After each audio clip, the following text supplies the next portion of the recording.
Welcome to African Social Intellect, where we give you reliable and current news. My name is Nicole Nena Onyujurua. Samia Suluhu Hassan sworn in as president after unrest in Tanzania. In Tanzania's capital, Dodoma, President Samia Suluhu Hassan has been officially sworn in for a new term, following a controversial election marred by tension, protest, and allegations of political repression. The ceremony, held on Monday, November 3rd, 2025, took place under heavy security at the National Military Parade grounds instead of the usual open public arena, a clear sign of the uneasy calm that still hangs over the nation. President Suluhu, who first came to power in 2021 after the death of President John Magufuli, was declared the winner of last week's election with an overwhelming 98% of the vote.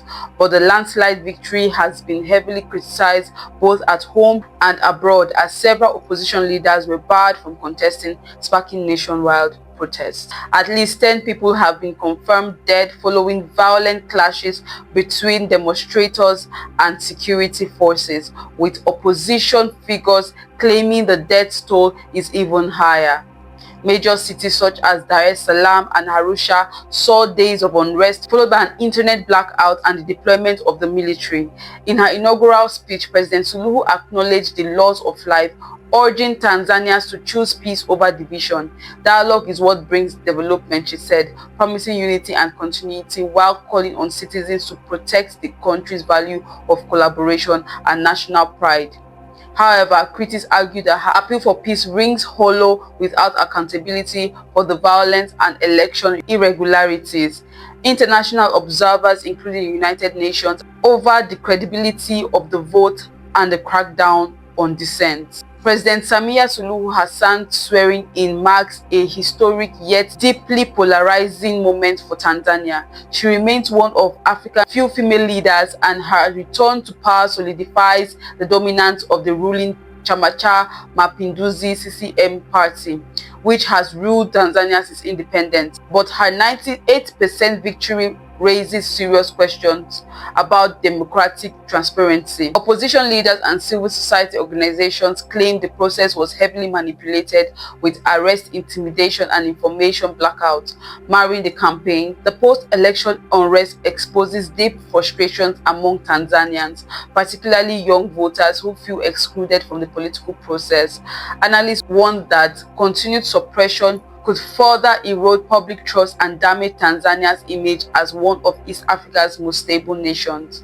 Internationally, Western allies and regional partners are expected to pressure President Suluhu's government to restore internet access, investigate protest deaths, and open dialogue with opposition parties. Whether she embraces reform or tightens control will determine Tanzania's political direction in the years ahead. In conclusion, Samia Suluhu Hassan's inauguration is both a milestone and a mirror of Tanzania's current divide, a story of leadership overshadowed by unrest. As she begins her term, the world watches closely to see whether she can restore stability through unity, or whether her government's heavy-handed tactics will deepen the cracks in one of Africa's key democracies.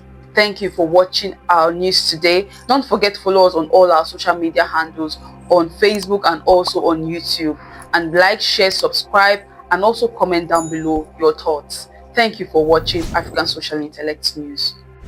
This is Africa Social Intellect, your premier destination for thought-provoking discussions and insightful perspectives on the vibrant and diverse African community and beyond. Our dedication extends beyond conversations. In recognizing the importance of security, we provide essential information to help safeguard vulnerable nations.